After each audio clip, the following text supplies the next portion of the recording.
एक दिन एक किसान के घर पर कुछ मेहमान आते हैं और जब वो मेहमान उस किसान के घर पहुंचते हैं तब वो किसान अपने खेत पर होता है। तो मेहमान किसान के घर पर उस किसान का इंतजार करते हैं और थोड़ी देर बाद वो किसान और उसका पालतू कुत्ता दोनों घर पर पहुंचते हैं। मेहमान ने उन दोनों को देखा और उस किसान से पूछते हैं कि तुम दोनों एक ही रास्ते से आए हो, पर तुम्हारा कुत्ता बहुत हाँफ रहा है और तुम तो बिल्कुल भी थके हुए नहीं लग रहे हैं, ऐसा क्यों? तभी वो किसान उन्हें बताता है कि हम दोनों एक ही रास्ते से तो आए हैं, लेकिन मैं सीधा घर पर आया हूँ। लेकिन इस कुत्ते को अगर रास्ते में कोई दूसरा कुत्ता मिल जाता था तो ये पहले उसके पीछे भागता, फिर मेरे पास आता, फिर और कोई कुत्ता मिलता तो उसके पीछे भागता, फिर मेरे पास में आता और पूरे रास्ते में ये यही करता रहा, इसलिए इतना ज्यादा थका हुआ लग रहा है। देखिए, कहानी इतनी इंटरेस्टिंग नहीं लगी होगी आपको, लेकिन इसकी जो सीख है ना वो बहुत बड़ी है। आप में से कई सारे ऐसे लोग हैं जिनके सपने बहुत बड़े हैं। तो इस मंजिल के सफर में जिस तरह उस कुत्ते को कई सारे कुत्ते मिल रहे थे, उसी तरह आपको भी कुत्तों की तरह लोग मिलेंगे जो आप पर भौंकेंगे भी। दो ऑप्शन है आपके सामने, उस कुत्ते की तरह इंसान से लड़ने में, उसे समझाने में अपनी एनर्जी वेस्ट कर दो, उसके पीछे भागते रहो, या फिर उस किसान की तरह अपना लक्ष्य अपने माइंड में रख करके सीधे रास्ते पर चलते जाओ। जो कुत्ते भौंक रहे थे ना आप पर, वो वहीं के वहीं रह जाएंगे और आप आगे निकल जाओगे और कुछ टाइम बाद उनकी आवाज़ भी आना आपको बंद हो जाएगी। ये थी पहली कहानी। अब मैं आपको दूसरी कहानी सुनाता हूँ, बहुत इंटरेस्टिंग है। शायद आप में से कई लोगों ने पहले सुन भी रखी होगी। एक बार एक पिता अपने बच्चे को पार्क में घुमाने के लिए ले जाते हैं। तभी रास्ते में कुछ घास होती है। वो पिता अपने बच्चे से कहते हैं कि बेटा ये घास यहाँ से उखाड़ दो।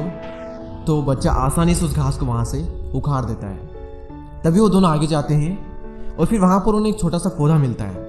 तो पिता अपने बेटे से कहते हैं कि इस पौधे को भी उखाड़ दो। तो जो बच्चा होता है वो थोड़ा जोर लगाता है और उस पौधे को भी वहाँ से उखाड़ देता है। फिर वो दोनों थोड़ा और आगे चलते हैं। फिर उन्हें एक थोड़ा बड़ा पौधा मिलता है।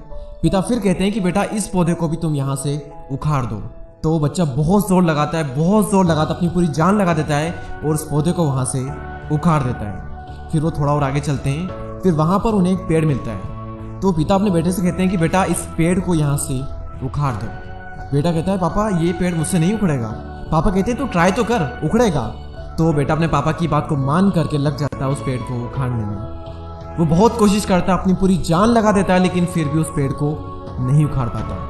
तब वो अपने पापा से कहता है पापा ये पेड़ मुझसे नहीं उखड़ रहा। तभी उसके पापा कहते हैं बेटा कोई बात नहीं, लेकिन यहाँ पर तुम्हारी आने वाली ज़िंदगी के लिए एक बहुत बड़ा सबक है। जैसे जैसे तुम्हारी उम्र बढ़ती जाएगी तुम कई सारी आदतों का शिकार हो सकते हो और तुम्हारी बुरी आदतें भी शुरुआत में उस घास की तरह होगी, लेकिन टाइम के साथ में उस छोटे पौधे की तरह बन जाएगी, फिर बड़े पौधे की तरह और फिर उस पेड़ की तरह। उन बुरी आदतों को अगर टाइम के साथ में नहीं उखाड़ा गया तो एक टाइम पर वो ऐसा रूप ले लेगी कि आप चाह कर भी अपने अंदर से उन आदतों को नहीं मिटा सकोगे। जैसे ही कोई भी बुरी आदत हमें लगी, शुरुआत में उसको छोड़ना उतना ही आसान होगा जितना कि उस घास को उखाड़ना, लेकिन जितना ज़्यादा टाइम आप लोगे उतना मुश्किल होता जाएगा उस आदत को छोड़ना, जिस तरह से उस बच्चे के लिए हो गया था उस पेड़ को उखाड़ना। आदतें ही इंसान का भविष्य बनाती भी है और आदतें ही इंसान का भविष्य बिगाड़ती भी है। इससे पहले कि आपकी आदतें आपको कंट्रोल करें, आप अपनी आदतों को कंट्रोल करें।